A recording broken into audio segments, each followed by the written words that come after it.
When investigators recovered Jenny Blaylock's remains from the crash site in Giles County, Tennessee, the toxicology results revealed something the FAA never knew about. Three separate medications, all on the FAA's Do Not Fly list, were in her system: alprazolam, trazodone, buspirone. She had reported none of them.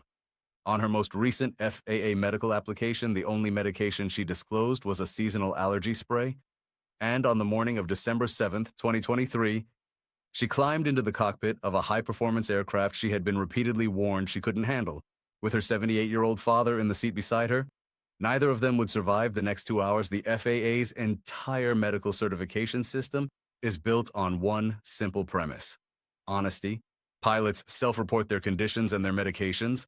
There are no blood tests, no prescription database checks, no verification whatsoever. The FAA trusts that pilots will disclose anything that could impair their ability to fly safely, and when that trust is violated, the consequences can be catastrophic. This is the story of how 3 prohibited medications went undetected in a pilot who was already struggling, and what her final flight reveals about a system designed to keep dangerous pilots on the ground, but that only works when pilots tell the truth. Jenny Blaylock was known online as TN Fly Girl. She ran a YouTube channel documenting her journey through flight training, posting long-form videos that showed everything from her early lessons to her struggles with her aircraft's autopilot system. By the time of her death, she had accumulated more than 15,000 subscribers and posted well over 100 videos. Her content stood out because of its raw, unfiltered nature. She didn't edit out her mistakes. She showed herself getting confused, getting flustered, making errors that experienced pilots watching at home could immediately recognize as dangerous. She began her flight training in 2021 at the age of 44, learning to fly in a Piper Cherokee, one of the most forgiving trainer aircraft in general aviation. In May 2022, she passed her private pilot practical test and earned her certificate. What makes that achievement significant is how long it took her to get there. According to multiple sources who discussed her case, including the NTSB final report, it took Jenny Blaylock approximately 193 flight hours to earn her private pilot certificate. The national average is somewhere between 60 and 75 hours. The FAA minimum is just 40 hours. She required nearly 3 times the average to reach the same basic level of certification. That number alone should tell you something about her baseline proficiency. Flight training isn't just about accumulating hours, it's about demonstrating competence. And when a student requires nearly 200 hours to accomplish what most students do in 60 to 75, it raises serious questions about whether they should be flying at all. Shortly after earning her private pilot certificate, Jenny Blaylock made a decision that multiple flight instructors would later describe as dangerous. She purchased a 1965 Beechcraft 35 C-33 Debonair. This is not a trainer aircraft. The Debonair is powered by a 260 horsepower Continental engine, making it what the FAA classifies as a high-performance aircraft.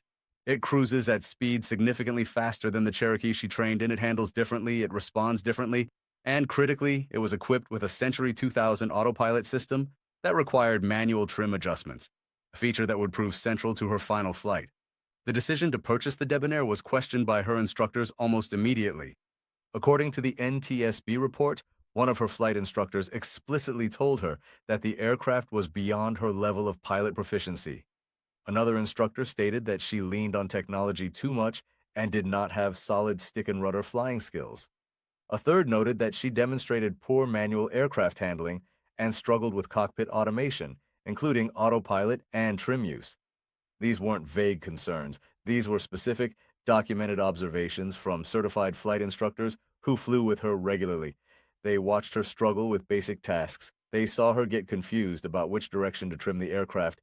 They observed her become flustered when the autopilot didn't behave the way she expected. And they told her directly that she was not ready for the aircraft she had purchased. 2 weeks before the accident, Jenny Blaylock underwent what's called a phase check as part of her instrument training. This is essentially a progress evaluation conducted by a check instructor who hadn't been training her regularly. The results were alarming. According to the NTSB report, the check instructor noted deficiencies on almost all aspects of aircraft control, situational awareness, and risk management. He told her directly that she was behind the airplane and that he believed she had purchased more aircraft than she was ready for. The report notes that she and her father did not disagree with this assessment. They heard the warning, they acknowledged it, And then 2 weeks later, she attempted a 430 nautical mile cross-country flight anyway. Now, let's talk about the medications, because the skill deficiencies alone might explain the accident. But the medications add an entirely different dimension to this case. When the toxicology report came back, it revealed the presence of 3 medications that the FAA explicitly prohibits pilots from using. The first was alprazolam, which you probably know better by its brand name, Xanax. Alprazolam is a benzodiazepine, a class of drugs the FAA considers absolutely disqualifying for flight. The drug's effects include sedation, drowsiness, reduced concentration, slowed reaction times, and impaired coordination. The FDA's own prescribing information warns patients not to drive a car or operate machinery until they know how the medication affects them. The FAA goes further. They don't want you flying at all. Research published in the journal Neuropsychopharmacology found that a single 1 milligram dose of alprazolam caused serious driving impairment in healthy volunteers, as expressed by significantly increased deviation in lateral position and speed control. Study participants reported decreased alertness, decreased mental activation, and increased mental effort required to perform basic driving tasks, and that's just driving a car on a highway at 90 kilometers per hour. Flying an aircraft at 6,500 feet while managing navigation, communication, and aircraft systems is orders of magnitude more demanding. The second medication found in Jenny Blaylock's system was trazodone. Trazodone is an antidepressant commonly prescribed for depression and anxiety, but it's also frequently used as a sleep aid because of its sedating properties. The FAA lists trazodone specifically as a medication that is not acceptable for pilots. Its side effects include drowsiness, dizziness, blurred vision, difficulty concentrating, and impaired thinking. The drug slows cognitive processing and motor response times, exactly the opposite of what you need when you're trying to manage a complex aircraft in flight. The third medication was buspirone. Buspirone is an anti-anxiety medication that works differently from benzodiazepines, but still carries significant aeromedical concerns. Its side effects include dizziness, lightheadedness, nausea, and drowsiness. The FAA classifies buspirone as a psychotropic medication, and the use of any psychotropic drug is disqualifying for aeromedical certification purposes. The NTSB report also noted the presence of ondansetron, an anti-nausea medication, in her system.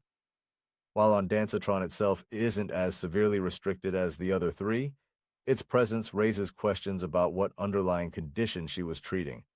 Here's what makes this so significant. Any one of these medications alone would have been disqualifying. Jenny Blaylock had 3 of them in her system simultaneously.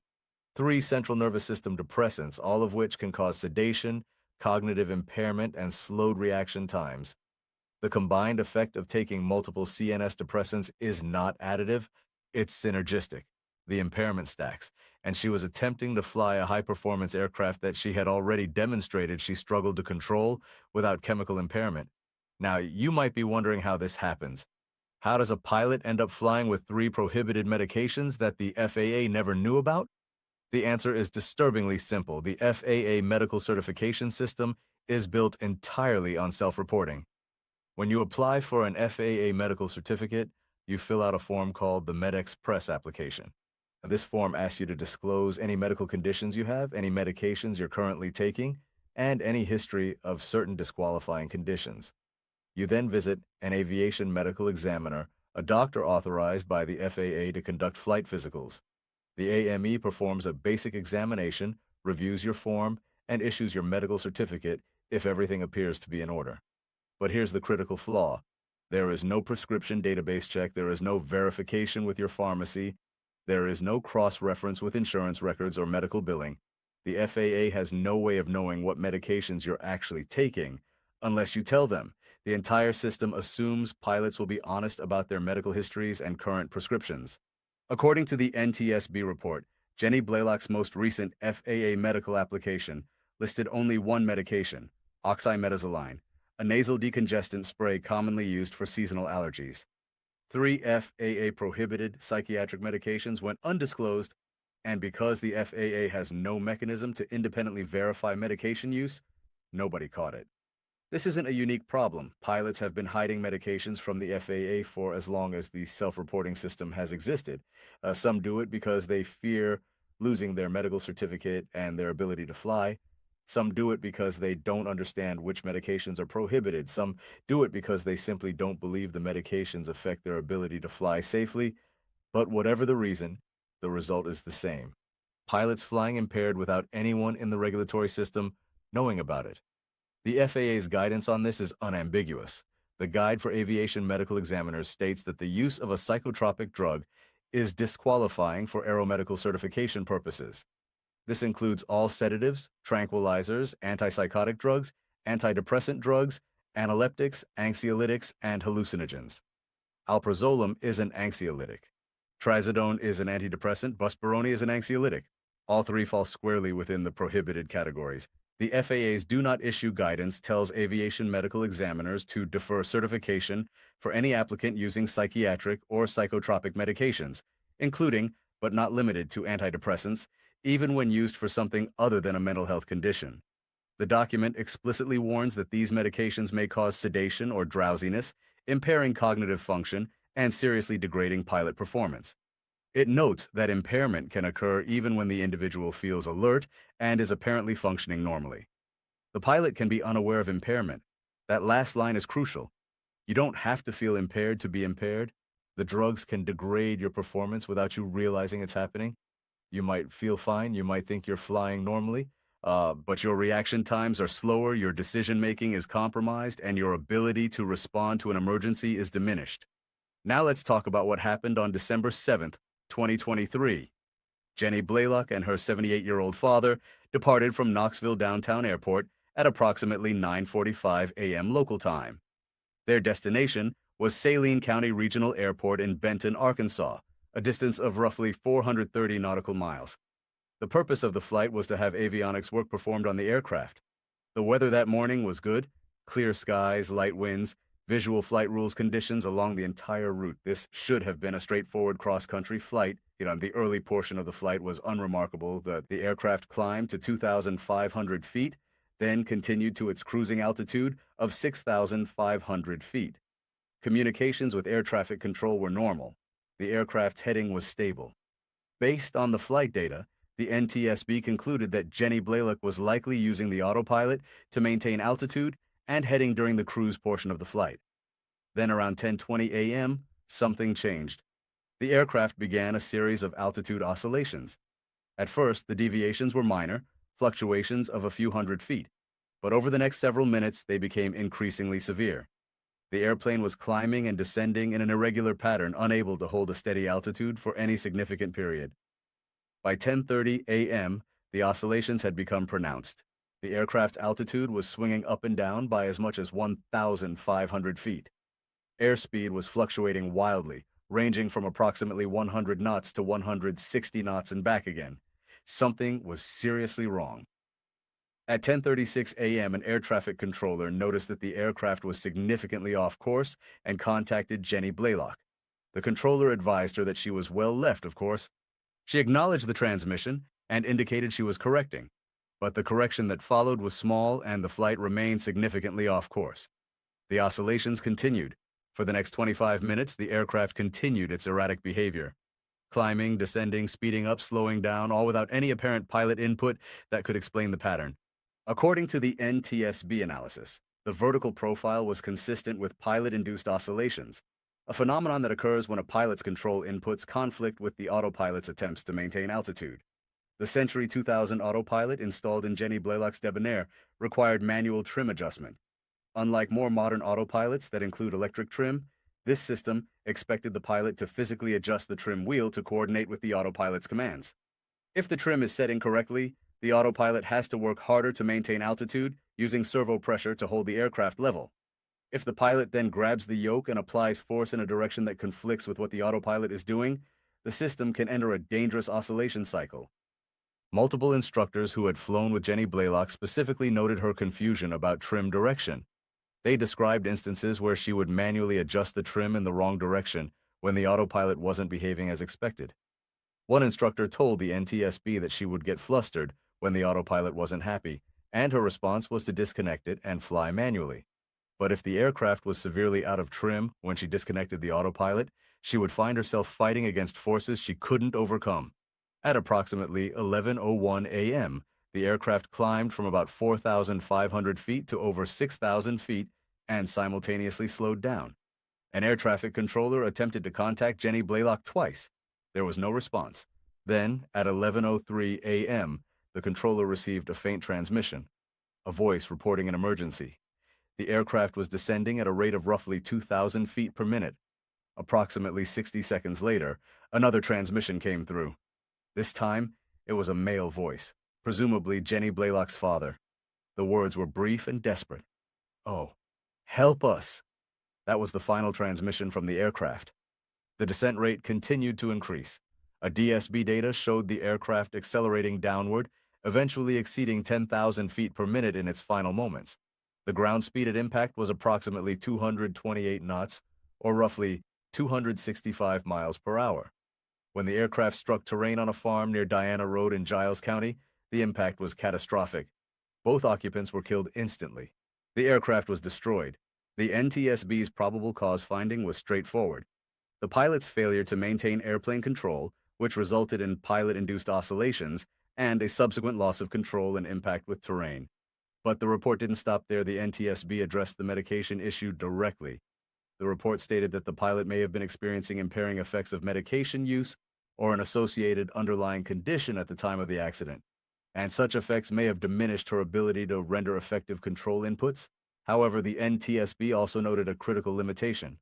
Available medical and circumstantial evidence was insufficient to establish whether such effects contributed to the accident, particularly given the pilot's demonstrated baseline proficiency in the high-performance airplane.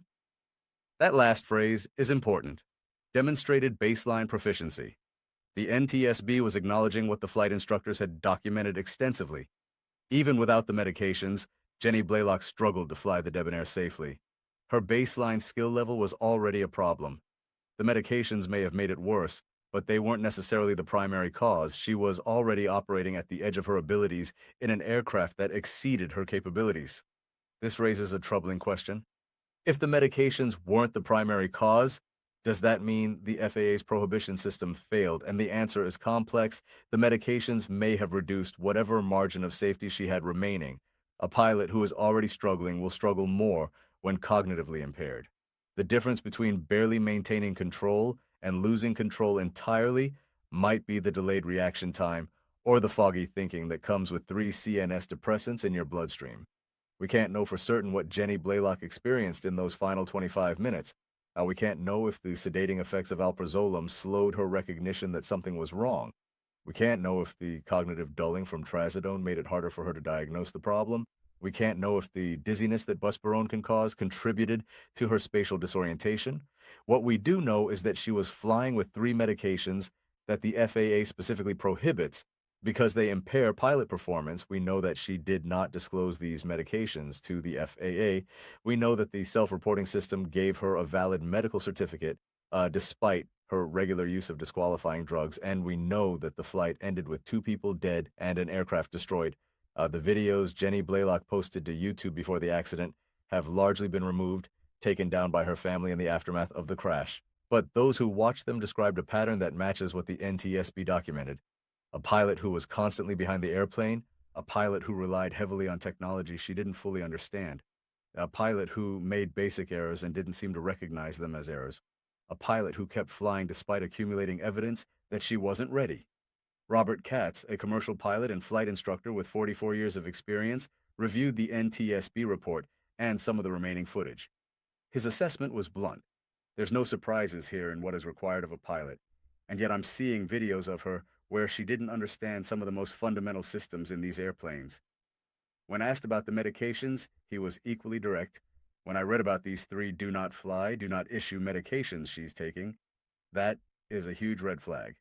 The aviation community's response to this accident has been mixed. Some have focused on the training system, questioning how she was signed off for her check ride and who approved her to fly solo in an aircraft she clearly couldn't handle.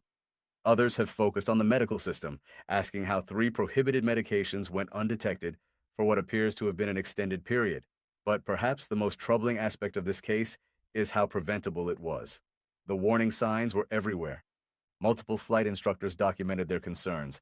A check instructor specifically told her she wasn't ready for the aircraft. She required nearly triple the average hours to earn a basic private pilot certificate, and she was taking medications that any pilot should have known were prohibited. The FAA's medical certification system exists specifically to prevent situations like this.